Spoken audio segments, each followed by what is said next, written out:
Aviate, navigate, communicate. It's a metaphor. Aviate is all about the basics. In a world full of choices, you've got how many flavors of ice cream? 31, and that's just...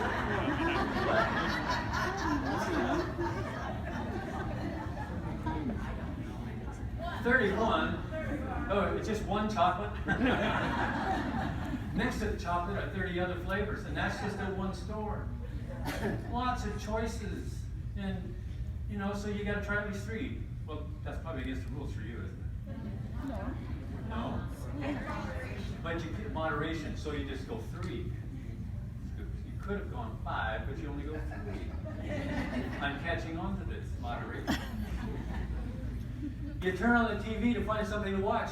You got cable, and there are 900 channels. 100 of those are 100 channels of music, and you can't find anything to watch. In a world full of choices, it's hard to think back to the basics. What are the basics? Coming out of Seattle one night, it was dark. My daughter, Heather, had turned 16 on a Sunday. She could not wait to drive. If you had kids like that, could not wait to drive. So on Monday she went down, and that day got her driver's license.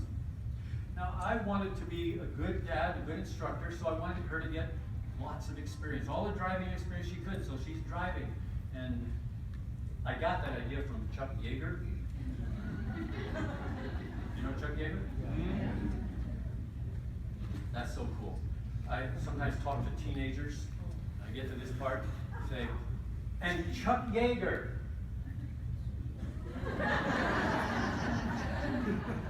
Does he teach at this school?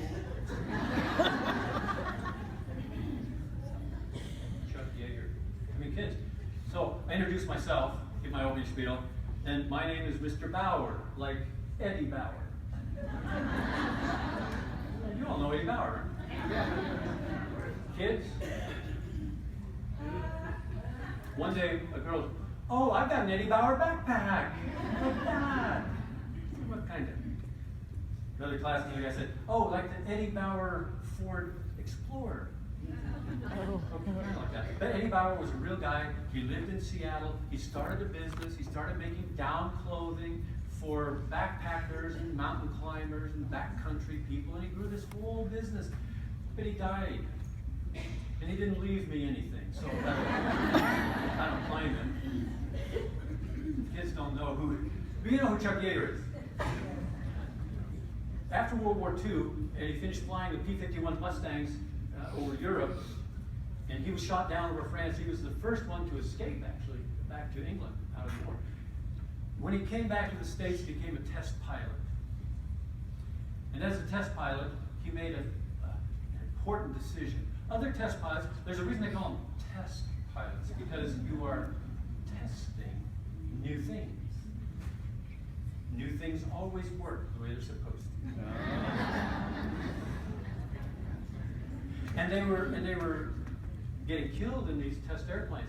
But Chuck Yeager faced some very trying circumstances, to where he says in his autobiography that he figures that there were some experiences he went through, and he only survived because of hours of difference, just hours more training. If he had had a few hours less, he wouldn't have survived some of the experiences he had.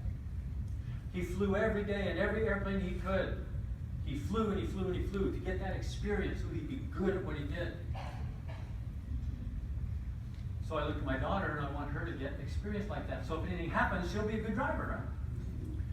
We're driving south on I-5 out of Seattle, and we're in the far left lane.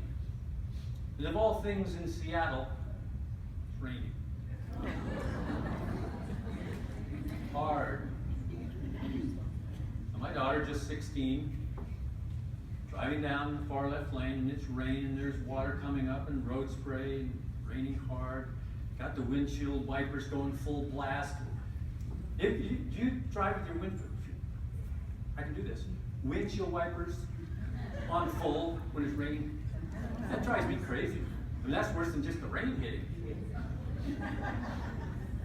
She's got them on full, hands on the steering wheel. And in the lane next to us up ahead is a semi. Oh, you know how bad they are when it's raining in the daytime. Now it's night. Knuckles white. Dad. She's freaking out. I'm calmly praying. The answer to that prayer was, Heather, keep us between the white lines. Don't worry about the rain, the spray, any other cars. Don't think about changing lanes, changing any strategy. Don't worry about the truck or anything that's happening yet. Just focus on those 2 white lines and pass the truck. 2 white lines. So she did that. She, white knuckles, she took us straight down between the 2 white lines. We passed the semi. We came out in front. The sun came out. Birds began to sing. Rainbows again.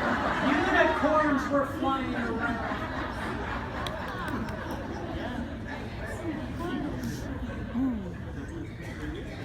Okay, I made part of that up.